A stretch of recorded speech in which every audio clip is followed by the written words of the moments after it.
E a quarta-feira foi negativa para os preços da soja na Bolsa de Chicago. O mercado foi intensificando as suas baixas e fechou o dia no vermelho. Quando a gente olha para o mercado nacional, tem mais fatores nos chamando a atenção. Os prêmios são um desses assuntos que estão em pauta e, claro, o atraso com a chegada ou da chegada da nossa nova safra. Quem vai nos ajudar a unir todos esses pontos é Ronaldo Fernandes, analista de mercado da Royal Rural, já nos fazendo companhia. Ronaldo, boa tarde, meu amigo. Seja bem-vindo. É um prazer estar com você mais uma vez.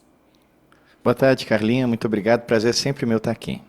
Ronaldo Fernandes, não foi fácil para o mercado da soja na Bolsa de Chicago essa quarta-feira. O que motivou essas perdas? Principalmente diante de um relatório morno que nós tivemos do USDA ontem. O boletim mensal de oferta e demanda do USDA trouxe poucas mudanças e eu diria até bem pouco relevantes também, né?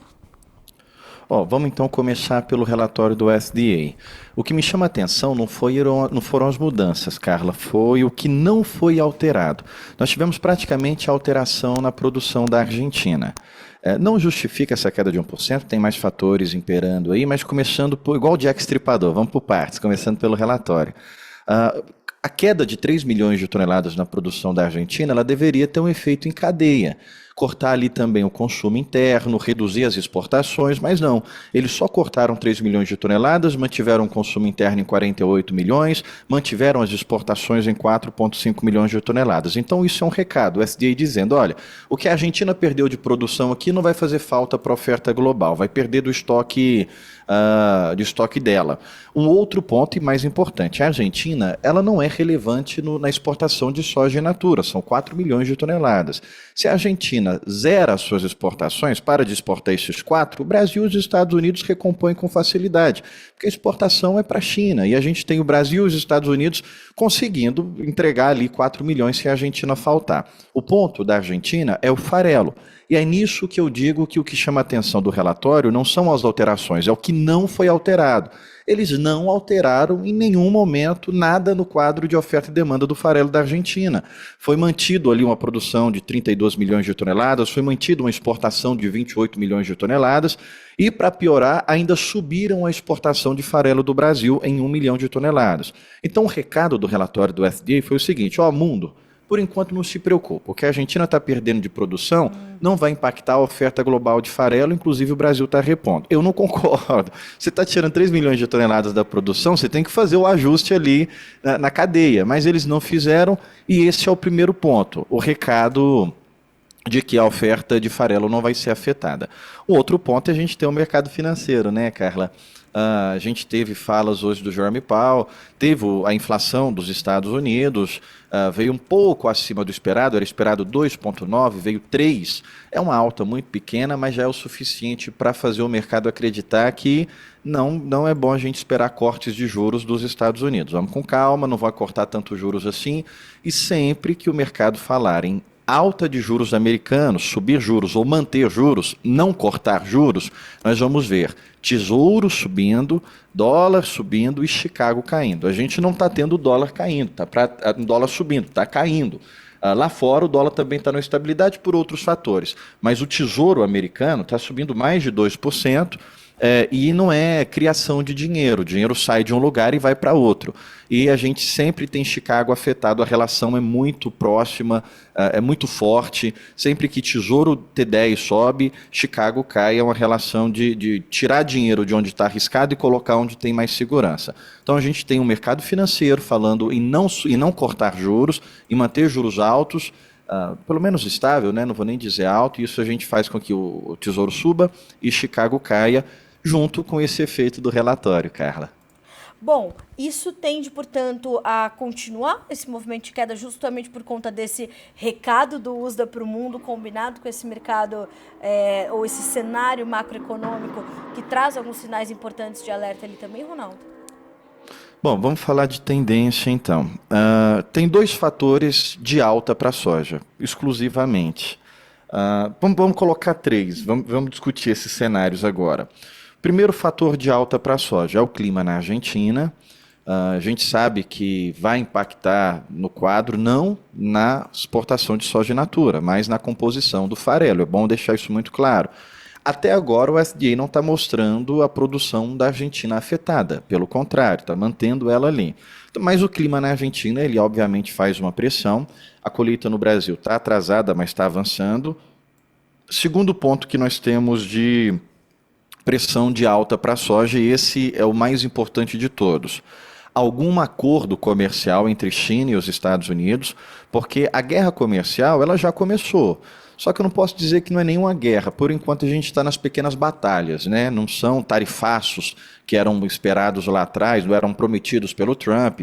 É importante lembrar sempre que a China deixou a soja de fora da retaliação, taxou energia, gás, petróleo, taxou maquinário agrícola, caminhão, mas não taxou soja em si, porque ela não vai taxar a soja dos Estados Unidos enquanto o Brasil ainda está colhendo. Ela sabe que o clima no Brasil ainda está com muitas chuvas no centro-oeste, onde está entrando grandes volumes de soja, e ela não vai correr o risco da colheita brasileira paralisar, poder paralisar ou retardar a qualquer momento, e ela taxar a soja americana. Então, fevereiro, março, eu acho extremamente improvável a China taxar os Estados Unidos. Mas mesmo que não seja só pelo Brasil, a China não retalhou a soja. O ponto de alta para Chicago, que eu estou dizendo que existe essa possibilidade de acordo, é os Estados Unidos obrigar a China a comprar mais soja americana. Isso seria péssimo para a gente, reverteria todo esse movimento de alta dos prêmios que nós estamos vendo. Esse é o segundo ponto. E o terceiro ponto que pode ter alta para Chicago seria agora o excesso de informação. Eu costumo dizer que é o excesso de informação que o USDA vai entregar para o mercado, Carla. O excesso de informação no sentido de área plantada. A gente vai ter agora o Fórum Outlook no final de fevereiro, depois em março nós temos a intenção de plantio, depois em junho nós temos de fato a área plantada. E antes de cada relatório desse, nós temos as expectativas do mercado. Então é um momento de confusão. Então, para falar de tendência agora, a gente vai ter que passar pelo primeiro fator, a área plantada do Fórum Outlook e depois o relatório de intenção de março. Para não deixar de responder a sua pergunta e te devolver. Todos os fatores do mercado da soja, a gente ainda tem uma ponta para baixo em Chicago. O clima na Argentina não está bom, mas essa semana começaram a acontecer chuvas que não estavam programadas. O mapa mostrava seca e algumas regiões já receberam algumas pancadas de chuva e alguns modelos climáticos mostram chuva a partir desse final de semana. Chuvas que eram esperadas só para o dia 20, começando a acontecer agora. Isso vai apontar Chicago para baixo. O Brasil está entregando uma safra que as trades, não estou falando agências como a Royal, as trades estão começando a fazer revisão de números para cima, apontando acima de 170 milhões de toneladas. Isso ajuda a apontar Chicago para baixo. Não temos um acordo entre China e os Estados Unidos, por enquanto o mercado está andando normal. Isso ajuda a apontar Chicago para baixo. Então, nós temos a longo prazo uma tendência mirando queda, mas essa tendência ela só vai ser confirmada passando por essa situação comercial China e os Estados Unidos, e agora a gente tem o Outlook para dizer o que o produtor americano, o que eles acham que o produtor americano vai plantar de soja e milho, Carla. Bom, diante disso, e me chamou a atenção nessa parte da sua fala, Ronaldo, essa possibilidade disso tudo acontecendo, ou de uma parte disso acontecendo, nós termos uma reversão nesse movimento de alta nos prêmios da soja. Agora, virando a nossa chave para o nosso mercado brasileiro, como é que você está avaliando, diante dessa falta de dificuldade de tendência para Chicago, esse caminhar dos prêmios aqui no Brasil e, claro, né, os demais vetores de formação de preços e, claro, de oportunidade de negócio para o nosso produtor, olhando aqui para o nosso cenário interno? Os prêmios melhoraram e vão continuar sustentados por um tempo, porque nós temos uma demanda fortíssima para a soja agora em fevereiro. Você pega o line-up, está com 12 milhões de toneladas. É recorde, caso a gente chegue próximo disso. Fevereiro exporta 6 milhões, 5 milhões, 12 milhões. Não quer dizer que vai sair, mas está lá nomeado e mostra o apetite do mercado internacional. Era para a gente já estar começando movimentos de queda. De fato, a gente está numa queda. Nós começamos o ano com Porto 144, 143 e hoje a gente está com Porto 132. Mas era para estar mais baixo ainda, se não fosse esse apetite do mercado internacional. Então, o que a gente está vendo, Carla, é a China, de fato, comprando, tentando embarcar e segurando os preços. Hoje nós tivemos anúncio de venda de soja dos Estados Unidos e venda de milho, né? Provavelmente a China está voltando também para o mercado americano e também está compondo do Brasil. É o momento em que a China usa para reabastecer os seus estoques. É normal ela vir para o mercado, só que está com um apetite muito grande. Então acredito que os prêmios no curto prazo vão se sustentar. A médio e longo prazo, a gente vai ter que passar por esses movimentos de excesso de informação do SDA. Não deveria. O relatório Outlook mesmo, ele é um relatório totalmente calculado, baseado em estatística. E é difícil de você falar de uma estatística de um setor que ele não é tão preciso. O agronegócio, ele não é uma ciência precisa, exata, porque ele tem uma série de variáveis. Primeiro, você tem o produtor decidindo que área que ele vai plantar, obviamente o primeiro passo pela relação soja e milho. E a gente sempre tem esse histórico de Chicago, mais de 2 sacos de milho ou mais de 2 bushels de milho para um bushel de soja. Mas não é só isso, não é só esse custo. Ele vai levar em consideração esse ano esses problemas políticos. Se o Trump e a China brigam e ele tiver plantado soja, ele vai ficar esperando, amargando ali um prejuízo. Se o Trump e a China entram em acordo, é um incentivo para ele plantar soja. E esse início de plantio vai ser só em abril. Então, a primeira definição é saber qual que é a área, qual que é a extensão de área de plantio de soja e de milho lá nos Estados Unidos. Olha um histórico confuso para a gente pegar aqui. Em 2024, para a soja, o Outlook tinha falado em 87,5 bilhões de acres para a soja. Em fevereiro, o SDA disse que o produtor ia plantar 87,5 bilhões de acres. Em março, quando foi de fato fazer a pesquisa, ele respondeu que ia plantar 86,5. De 87,5 caiu para 86,5. E quando chegou de fato em junho, que aí é uma pesquisa de campo já plantado, ele tinha plantado 86,1. Então, não precisava dessa informação em fevereiro, deixa só a intenção em março e depois o realizado em junho. Então, o SD, a partir de agora, ele vai causar muito tumulto em Chicago. Muito tumulto em Chicago mesmo. Nós vemos um ano que, se não tivesse problema político, era tudo para andar dentro da média. Eles produzindo acima, eles plantando acima de 86 e o milho ali na casa de 90, que sempre foi essa a média dos últimos 3 anos. Mas, independente de que seja esse o realizado, eu acredito que lá em junho o número vai ser em torno disso, 86, 87 para a soja, 90 para o milho. Agora, não importa o que vai ser a realidade, importa o que a notícia vai trazer. E o FDA vai trazer muita movimentação para Chicago. Eu ainda acredito, vendo Chicago para baixo, Carla, a gente vai ter que esperar esse primeiro número de estimativa. Acredito Chicago não abaixo de 10, ele tentando vir para a casa dos 10, distanciando dos 11, como a gente está vendo agora. A gente vai ficar monitorando esse cenário político, porque Chicago continua para baixo até Trump e China voltarem a conversar.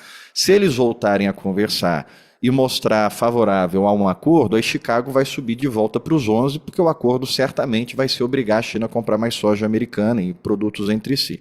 Paralelo a isso, para te devolver, nós temos o Trump anunciando hoje que conversou com Putin, uma conversa de 1h30, para parar a guerra com a Ucrânia. A Ucrânia, o Zelensky já tinha falado lá atrás para entrar num acordo com Putin de algumas terras, provavelmente a Crimeia, ali na negociação para um cessar-fogo. Nenhum dos dois tinham concordado, mas agora o Trump disse que teve uma conversa e que está avançando nesse sentido de trégua.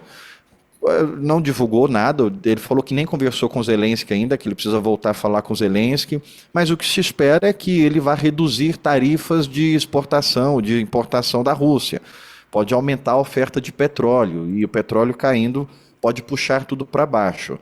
A Ucrânia, no sentido do milho, claro que a Ucrânia voltando para o jogo é uma pressão de queda, mas a Ucrânia precisa ainda se reestabelecer na produção, né? Voltar para os 30 milhões de toneladas de produção, 40 que ela chegou a ter, e voltar ali para os portos. É um efeito mais a longo prazo, mas isso tudo vai pegar, sobretudo ali para petróleo, e pega soja e pega milho também, Carla.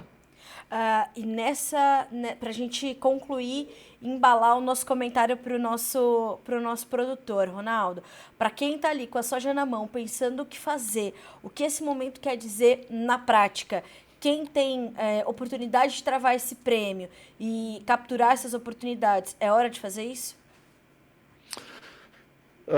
Vamos fazer uma retrospectiva. Quem vendeu soja lá atrás, como soja futura, para entregar agora, muita gente está pegando preços melhores do que estão sendo entregues agora. A gente tinha preço no porto para preço futuro a 140, a 138, a 135. Hoje a gente está com 132.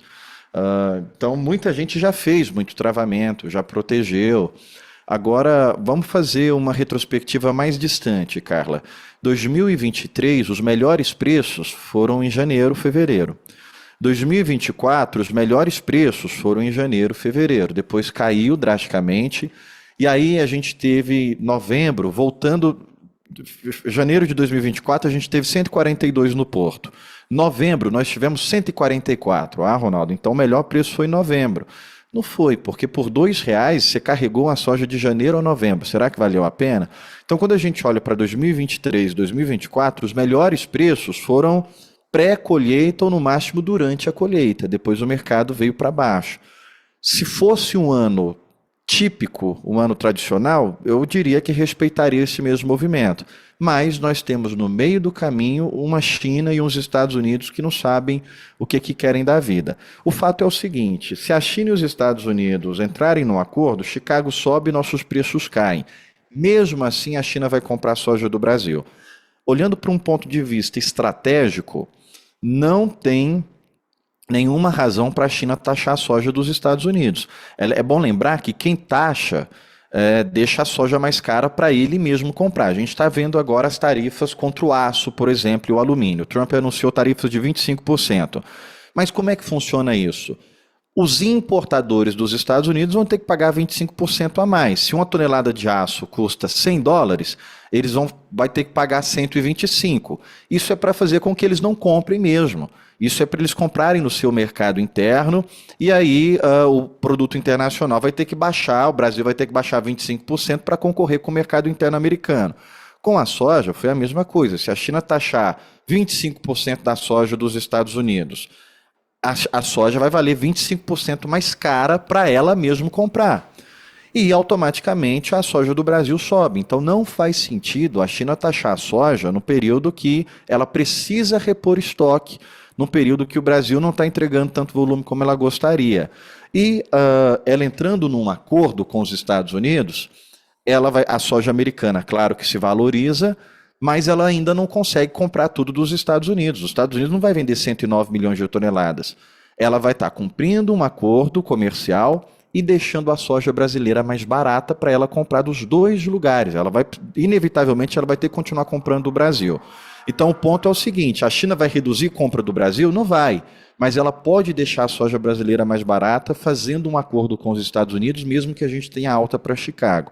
Então, eu usaria esses movimentos agora, de fato, como oportunidade. A gente está vendo hoje ter um fator que poderia ser altista para dólar, e mesmo assim o dólar não está conseguindo ir acima dos 5,80, está querendo voltar para os 5,70. Então a gente tem oportunidade de dólar, oportunidade de prêmio, e Chicago, por mais que volte a subir, não significa atração pela soja brasileira. Eu sei que o produtor já está bem vendido, está com os custos bem protegidos. Não falo nunca para vender tudo, porque a gente está falando de uma ciência imprecisa, que a gente está falando de política, mas eu não ficaria sem aproveitar esses momentos de vir formando média, Carla. Vai acompanhar. Ronaldo Fernandes, quero lhe agradecer pela companhia. Dia confuso para Chicago, mas com bons sinais para o Brasil, como você falou. Se dá para aproveitar, não era de ficar esperando para fazer, olhar para a média. Botou dinheiro no bolso, vamos aproveitar. Ronaldo, sempre bom estar contigo, meu amigo, principalmente porque as suas análises são completas e abrangentes. Você sabe que eu sempre falo isso quando a gente está junto aqui conversando sobre o mercado. Para nós isso é muito importante. Então, obrigada mais uma vez por aceitar o nosso convite. Carlinhos, eu que agradeço, vou estar sempre à disposição e vou terminar com um pedido, terminar de pidão aqui. Para quem está acompanhando a gente, e lá também nas nossas redes, royal.rural, que dá uma ajuda enorme para a gente do lado de cá, Carla. Combinado. Quem não segue ainda, sigam ali insights importantes do mercado ao longo de todo o dia. Eu sigo, eu acompanho, então faça a mesma coisa, né? Ronaldo Fernandes, uma ótima semana para você, meu amigo. Bom trabalho. Para você também. Um abraço e até a próxima, Carla. Até mais. Tchau, tchau. Senhoras e senhores, dia importante, como eu falei, para Chicago, dia de quedas expressivas, mas compensação principalmente via prêmios aqui no Brasil. Está atrasada a nossa safra, estamos demandados. Hoje os prêmios voltaram a testar patamares importantes e isso é hora de, ou te exige fazer conta e saber que momento é esse para o seu mercado. A gente vai concluindo por aqui este boletim, mas na sequência tem mais informações. Já já tem Alexander Hort e os fechamentos de mercado completos para que você seja o produtor rural mais bem informado do Brasil. Até mais.